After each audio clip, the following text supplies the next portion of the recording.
Pues bien, en este caso también es importante aclarar que un tema relevante de la resolución miscelánea fiscal, pues si bien no es un tema aparentemente tan nuevo, resulta que durante el ejercicio pasado tuvo ciertas modificaciones que en determinado momento, digamos, confundieron a algunos contribuyentes y las erogaciones, el pago de erogaciones a través de terceros, pues se hizo un tanto más complejo.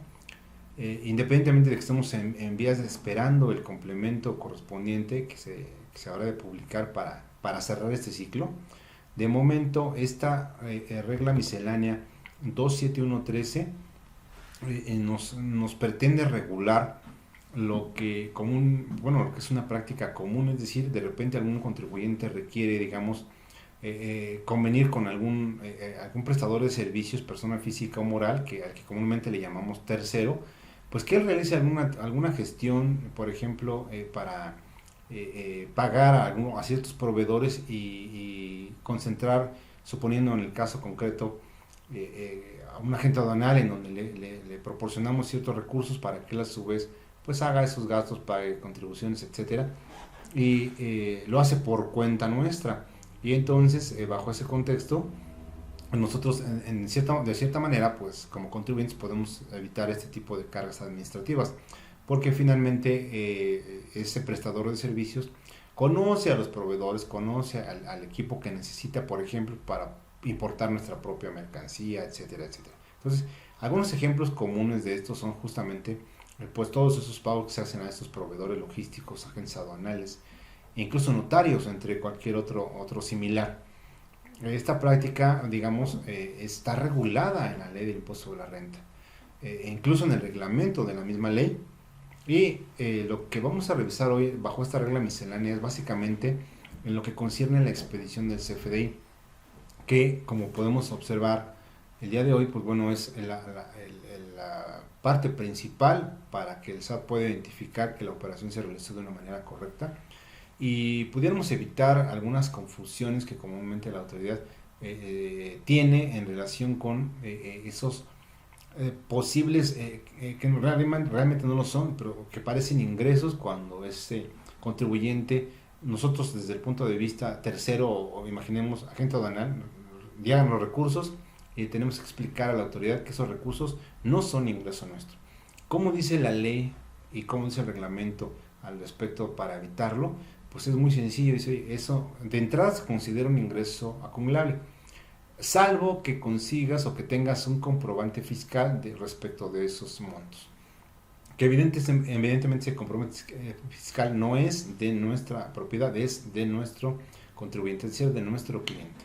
Entonces, bajo ese escenario, vamos a revisar cómo debe operar en realidad un gasto por cuenta de tercero para que durante este periodo de tiempo de 2020 podamos corregir lo que en su momento estemos haciendo mal y en determinado momento cuando aparezca el complemento simple y sencillamente sepamos que ese comprobante pues ahora ya tendrá ciertos requisitos adicionales, pero de momento es importante corregir la operación que actualmente estamos realizando y que en ciertos casos hemos detectado que no están bien realizados.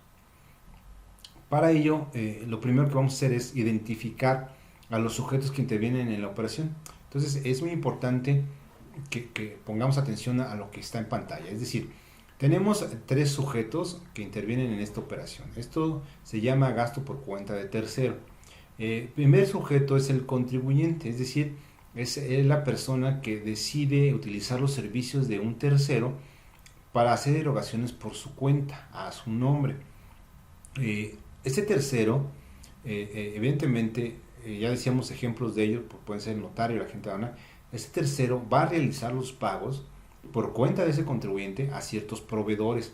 El tercero, evidentemente, tiene a los proveedores correspondientes para realizar la operación por la cual se está contratando. Es decir, si yo le estoy pidiendo a él que necesito que me importe mercancía, que la vaya a traer, que va a llegar de tal país, etcétera, pues él tendrá que ver qué tipo de mercancía y cómo habrá de ponerla en mi puerta, literalmente, ¿no? Ponerla en su momento en mi puerta o bien directamente ya en una aduana mexicana, en el ejemplo que le estamos planteando, ¿no? Entonces, él tendrá una serie de proveedores a los cuales les pedirá que los comprobantes fiscales por esas operaciones que esos proveedores van a hacer se refieran directamente al contribuyente, es decir, a su cliente.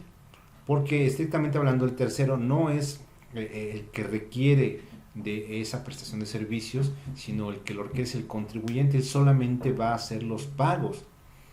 Y aquí comenzamos a ver un aspecto importante. Por ejemplo, estaremos de acuerdo que este proveedor va a expedir un comprobante fiscal al contribuyente por las operaciones que este tercero le está pidiendo y en su momento pagará. Entonces, el proveedor de entrada va a expedir los comprobantes a nombre del contribuyente. Para que esto ocurra, es recomendable que este proveedor, digamos, se asegure de que este tercero tiene, digamos, el mandato del contribuyente, que sea mediante algún contrato. Que sepa que el contribuyente le solicita vía mandato al tercero que va a realizar pagos por su cuenta. De tal suerte que este proveedor no caiga en una de las causales del Código Fiscal de la Federación que involucran que no puede expedir un comprobante a nombre de aquel al que no le prestó los servicios. Entonces, con esto, digamos, el proveedor se evita la problemática o la sanción correspondiente. Él podría expedir sin ningún problema el comprobante a nombre del contribuyente. Ahora bien, este tercero, a la hora de realizar los pagos, pues podría tener, digamos, dos fuentes de ingreso. Bueno, de gasto, por decirlo así. Una, que el contribuyente directamente o de manera previa le entregue la cantidad a este tercero, ya sea mediante un cheque o un traspaso bancario. Es decir, el tercero podría hacer una especie ahí, una estimativa, un presupuesto y decirle, ¿sabes qué? Para traer la mercancía me voy a gastar 1,000,000 de pesos. Ah, bueno, pues ese 1,000,000 de pesos entonces se lo va a entregar el contribuyente a través de un cheque o de un traspaso bancario. Y este tercero en su momento pues podrá hacer uso de esos recursos para hacer todos los pagos correspondientes a los proveedores y estos en su momento pues le entregarán, le prestarán el servicio. Entre comillas, como los pagos los hizo de manera, digamos, en una sola exhibición, pues en ningún caso se requiere de recibo electrónico de pago. Pero quizá el tercero también pudo, no recibe, resulta que la otra modalidad sería que él no recibiera el recurso del contribuyente antes de hacer la operación, sino que él comienza a hacer las operaciones con sus propios fondos. Entonces, sus propios recursos los va a utilizar para hacer los pagos correspondientes.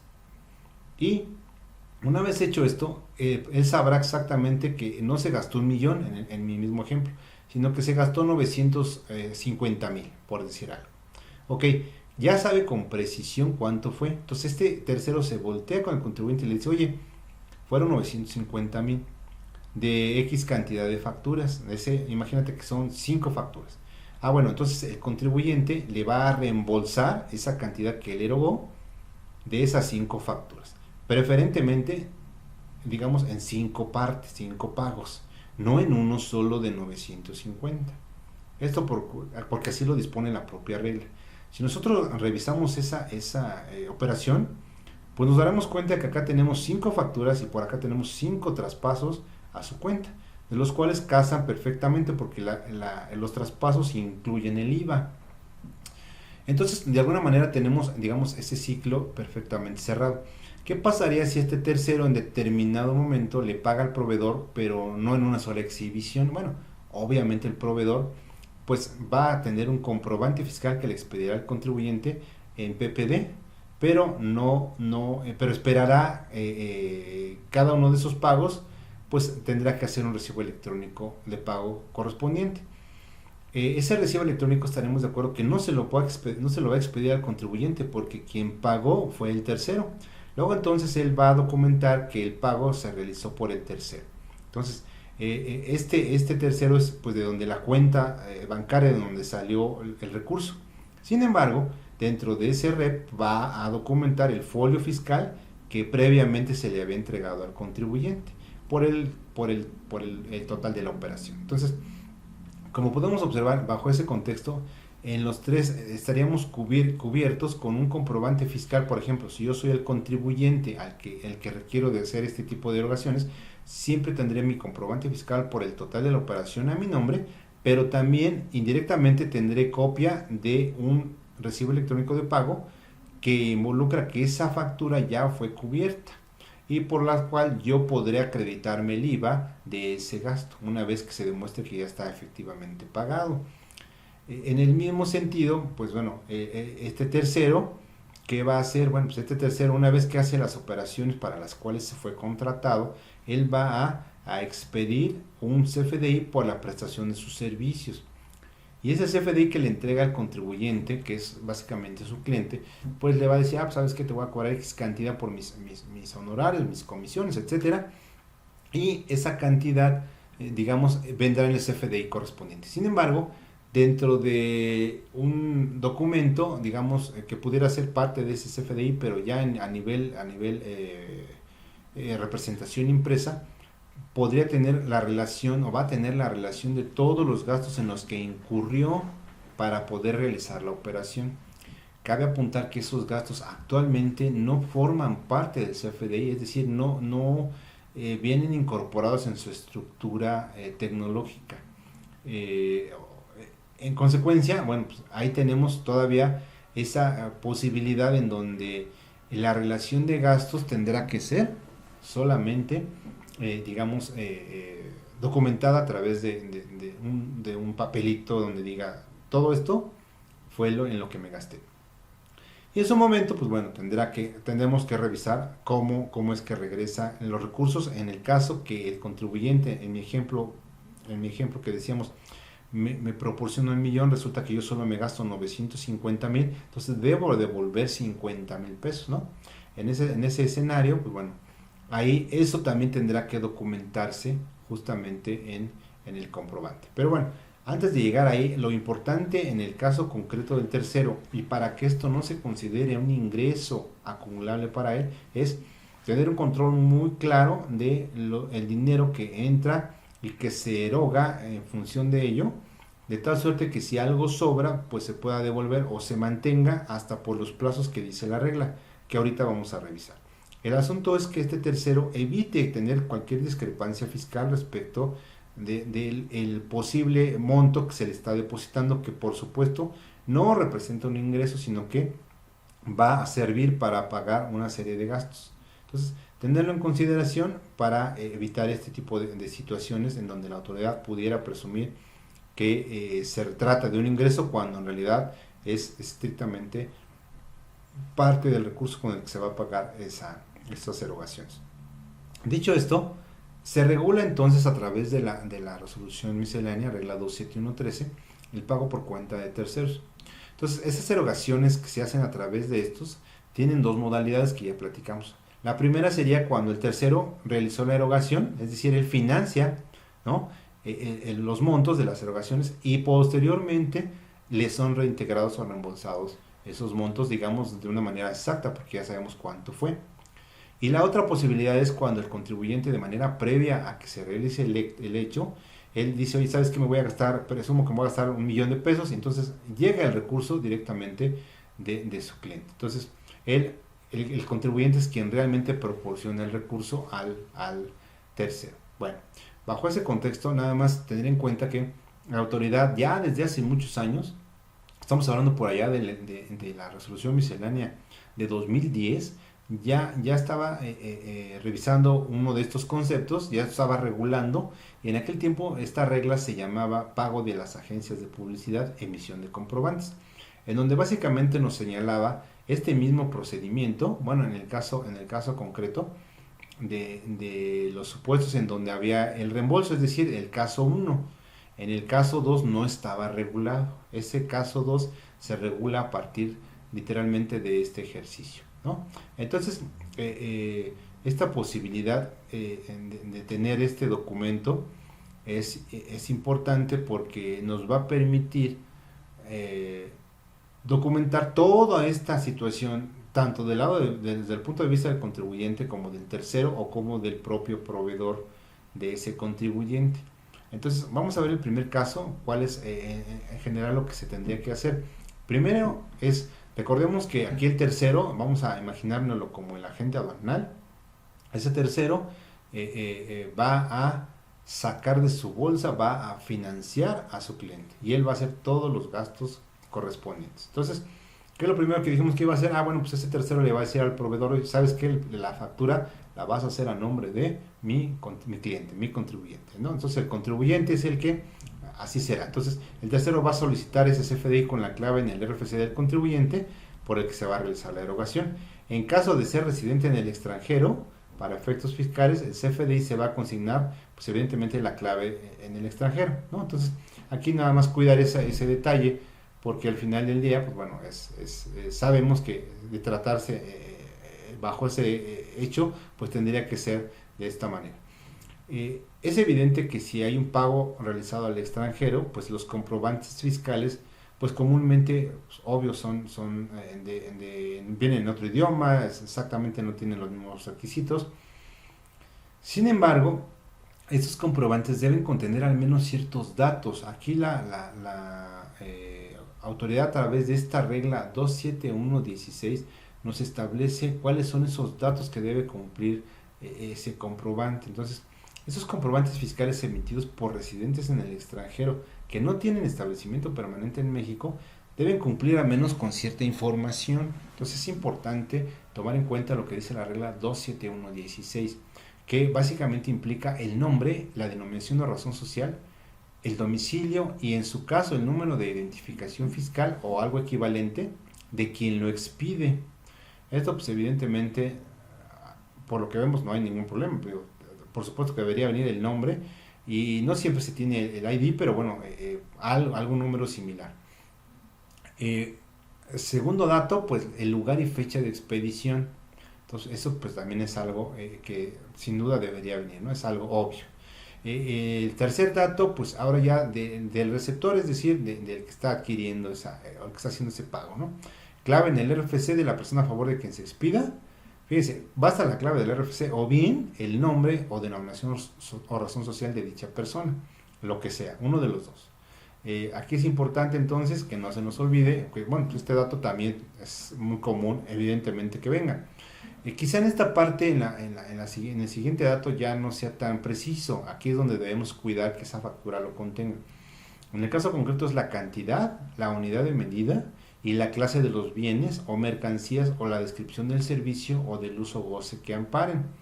Esto, recordemos, está como fundamento esta fracción quinta del 29A en su primer párrafo. Entonces, no olvidemos que este dato es también importante.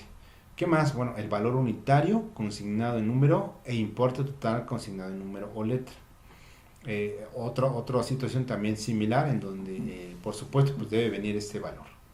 Y ya para finalizar, los datos que en su momento tendrían que acompañarse en el caso de enajenación de bienes o del otorgamiento del uso o goce temporal, el monto de los impuestos retenidos. Entonces, si en su momento hubiese impuestos trasladados también, pues se tendrían que desglosar cada una de las tasas del impuesto correspondiente y cuando sean efectuados en territorio nacional, o bien se adjunta el comprobante emitido por el residente en el extranjero sin establecimiento permanente en México, el CFDI que emite el contribuyente por las retenciones de las contribuciones que efectuó a dicho residente en el extranjero. Es decir, o tenemos en este último supuesto el comprobante emitido por el extranjero, que no tiene requisitos, pero que nosotros sí contamos con un CFDI, o podemos hacer un CFDI, en donde vamos a... ¿Qué tipo de CFDI sería? Pues como lo podemos observar, un CFDI por retención de información de pagos. Por eso es importante revisarlo en el capítulo anterior, digamos. Porque a través de este esquema, si en determinado momento hay alguna retención, yo les diría, y no se realizó ese CFDI, pues ya decíamos hace rato en términos del 76, fracción tercera de la ley del impuesto a la renta, que era obligatorio para hacer simple y sencillamente deducible el gasto. Entonces, aprovechemos que si en determinado momento a lo mejor la cantidad, la unidad medida no están de la manera como aquí se está previendo, pues y dentro de eso hay una retención en este sentido, o bien pues de alguna manera el comprobante se perdió, no se tiene exactamente, podemos hacer uso de este CFDI por retención de información de pagos para efectos de documentar esta operación. Entonces, queda claro que para efectos de lo que estamos revisando, del pago por cuenta de tercero, ese tercero va a solicitar ese CFDI a ese proveedor. Si ese proveedor en determinado momento ocurre que es extranjero, pues bueno, tendremos esta posibilidad, ¿no? De utilizar un RFC genérico, pero de generar un documento que pues, me permita saber, en el caso concreto, pues cómo se documentó la operación. Teniendo ese comprobante fiscal, bueno, pues ya ahora sí con su emisor y receptor, tenemos ahora que el contribuyente, decíamos hace rato, pues en realidad es el que tiene el derecho al acreditamiento del IVA, obviamente una vez que se haya cubierto. Por eso es importante hoy día, recordemos, el uso del recibo electrónico de pago. Si el pago se realizó en una sola exhibición, pues no hay ningún tema, vendrá como puede y ahí termina, se sabe que esa factura ya fue cubierta. Si está en PPD, pues bueno, estaremos esperando los recibos electrónicos correspondientes que irán ligados a ese folio fiscal y que de todos modos el SAT se va a enterar que ese pago, a pesar de haber sido por cuenta de tercero, ya fue cubierto. Evidentemente, ya decíamos, el tercero no puede hacer ningún uso de esos comprobantes, no son para él por supuesto no son sus erogaciones y en consecuencia pues tampoco puede acreditar el IVA. Y lo que él tendrá que cuidar es cómo regresa el recurso, es decir, el reintegro de los recursos que haga el contribuyente, pues tiene que hacerse de acuerdo como lo habíamos previsto, es decir, con cheque nominativo a favor del tercero que realizó el pago por su cuenta o bien mediante un traspaso bancario. Y entonces, en ambos casos, como podemos observar, sale el recurso del tercero de su cuenta y de esa misma manera debería entrar a su cuenta. Entonces, ese reintegro, ese reembolso que hará el contribuyente deberá hacerse en los mismos términos, es decir, o cheque o transferencia. Y paso 2, no debemos cambiar los importes consignados en el CFDI, es decir, el valor total más el IVA. Entonces, eso no se debe cambiar. ¿Qué significa esto? Bueno, pues que al final del día el traspaso que se realiza, decíamos hace rato, tendrá que ser por el mismo monto del comprobante fiscal que se pretende, por el cual se erogó. Es decir, si decíamos hace rato, tenemos 5 comprobantes en los cuales se gastaron ese $1,000,000, bueno, tenemos entonces que ver esas 5 transferencias por el importe exacto de cada uno de esos 5 comprobantes. De esta manera vamos a poder conciliar de una forma muy sencilla tanto el recurso que entró como que se trata de un simple reembolso.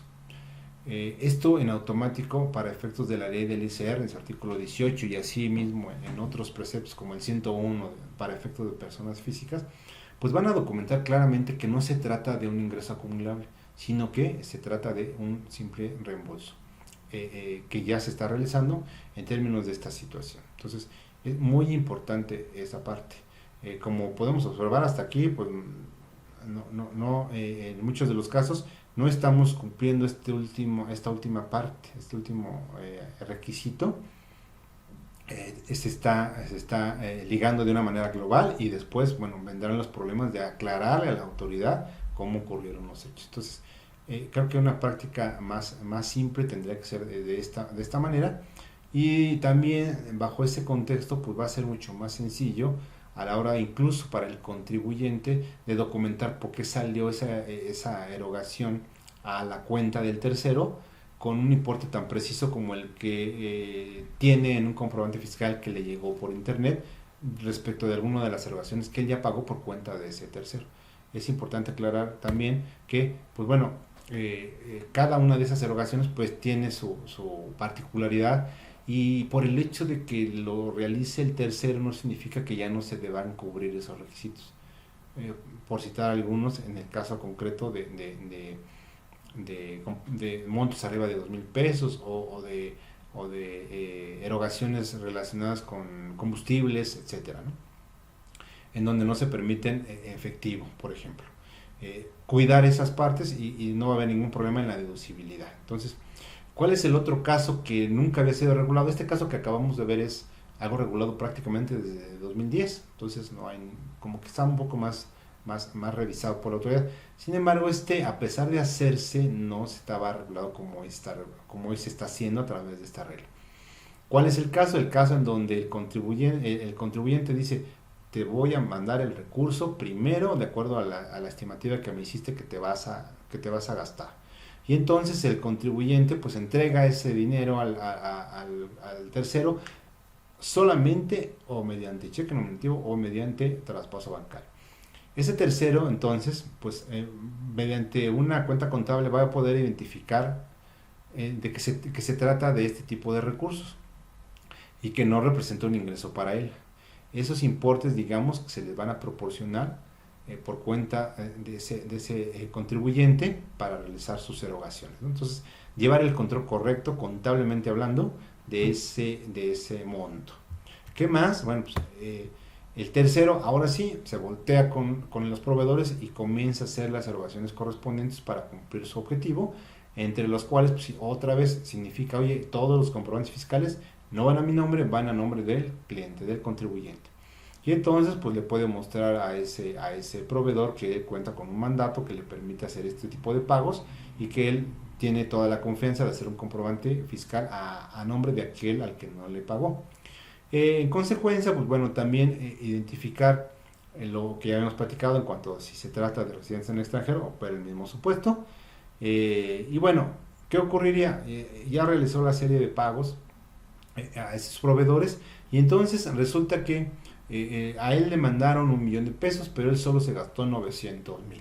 Entonces, en ese escenario, él tendría que, digamos, él sabe que hay un remanente de 100,000 pesos, una vez que ya descontó todas las erogaciones que corresponden, que pagó por cuenta del contribuyente.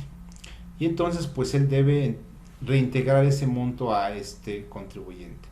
De la misma manera en cómo le llegó el recurso. Si le llegó el recurso por cheque, pues él tendrá que hacer un cheque y va de regreso. O si fue transferencia, de la misma manera. Entonces, el remanente es muy importante controlarlo. Es decir, llegó el recurso de 1,000,000 para un objetivo. En eso se debe erogar, no en otra cosa. Pero resulta que sobraron 50,000 pesos. ¿Qué dice la parte última de esta regla?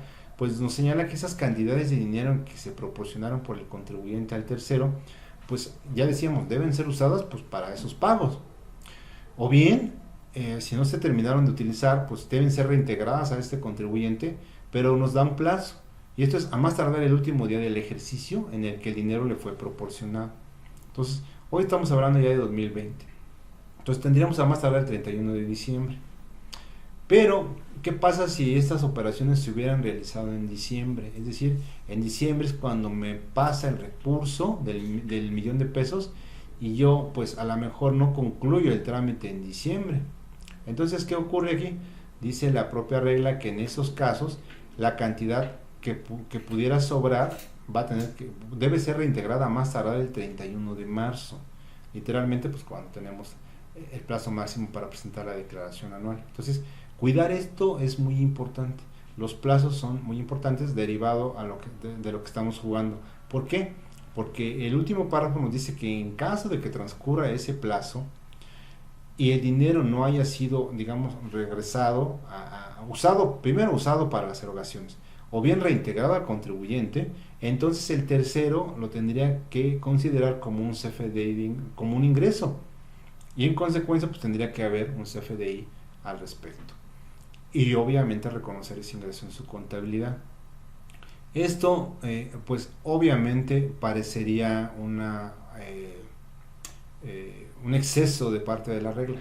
Pero si nosotros realmente tomamos conciencia de lo que dice la ley de impuesto sobre la renta en su artículo 18, pues nos daremos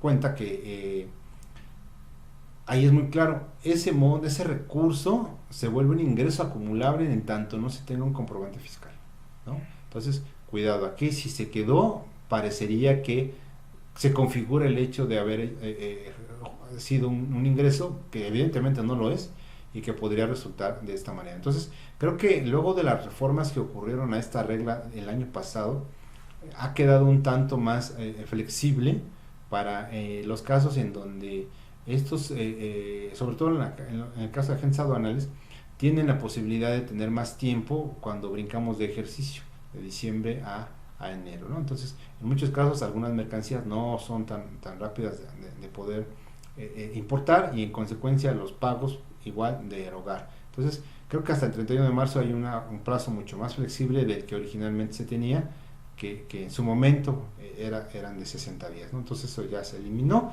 tenemos todo el ejercicio y si cae en diciembre tenemos prácticamente un trimestre para poder reintegrar o entonces reconocer que efectivamente podría ser un ingreso para ese tercero.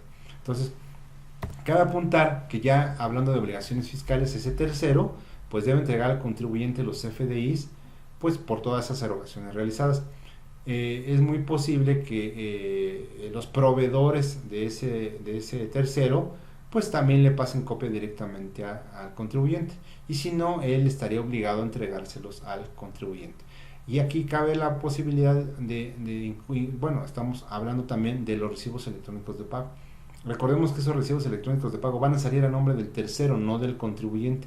Entonces, estrictamente hablando, el contribuyente no los conoce. Entonces, sería prudente aquí que el tercero le haga llegar todos esos recibos y ahora sí el contribuyente tenga toda la información para hacerlo, ¿no? Independientemente que el contribuyente pudiera solicitar sus comprobantes por la operación directamente a ese proveedor, ¿no?